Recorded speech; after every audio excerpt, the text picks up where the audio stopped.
Magandang araw sa inyong lahat. Ngayon ay magluluto ako ng sinabawan na manok. Ito yung mga tira, yung buto ito at pinakuluan ko.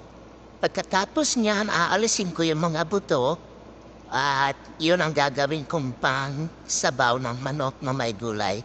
So, ito ang mga halo. So, ito yung mga halo. Yung squash sa Tagalog ay opo. At mayroon namang rice noodles at saka carrots na chops, saka onion, bell peppers, at saka yung kailangan lang natin dito na pampalasa ay yung black peppers at saka asin. Yun lang ang kailangan natin. At sandali lang itong gawin dahil yung manok ay dati naluto, pangupuluan lang para matanggal yung mga extra naman sa buto at tatanggalin natin yung buto. At pagkatapos ilalagay natin lahat ito. So, papakita ko sa inyo mamaya kung ano ang resulta. Ayan, nalinis ko na yung mga buto-buto ng manok at ilalagay ko na yung mga sangkap. Unahin ko muna yung mga carrots.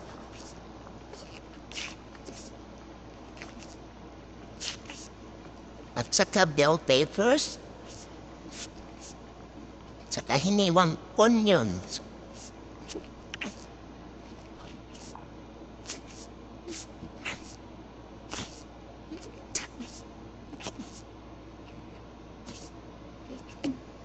Saka ihalo natin siya. At timplahin ng asin at saka black peppers. Yung paminta ba?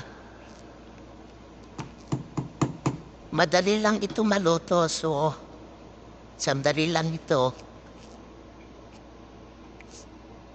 Yan, pagkatapos na mga ricado, ilalagay ko na itong opo.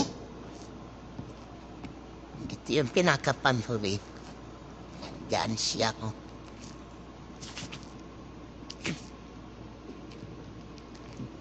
Maganda ito sa katawan. Lalo na kung magpapayat kayo, itong recipe ay maganda sa pampapayat at sa mga mahihina ang katawan. Subukan nyo lang ito. Yung mga tira-tira yung mga barbecue chicken, ito yung pampalasa. Ayan, malapit nang maluto yung mga gulay nilalagay ko. So, ilalagay ko na rin itong rice noodles.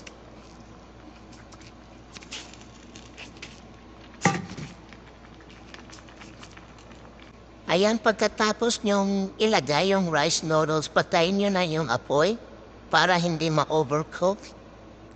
Kung saan kayo bibili itong rice noodles, dito mabili sa grocery store at sa lahat ng mga Asian store.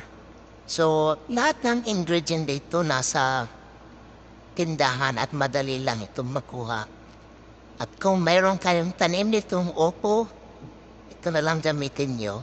Kung wala naman kayong opo, so gamitin nyo lang yung ibang klaseng na squash. Pwede rin yun. Basta wag lang yung yellow. Ganito lang, oh. Most buto na siya. So, maraming salamat sa inyong lahat sa panonood. Good luck. Have a wonderful day. Bye-bye. Ayan, luto na siya. At itong recipe nito ay maganda sa mga taglamig sa Kapaskuhan.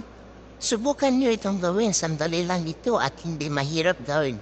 Kung meron kayong mga tira-tirang mga barbecue chicken, ilang ipansawag nyo, huwag na kayong bumili para walang gasto. So, good luck sa inyong pagluluto.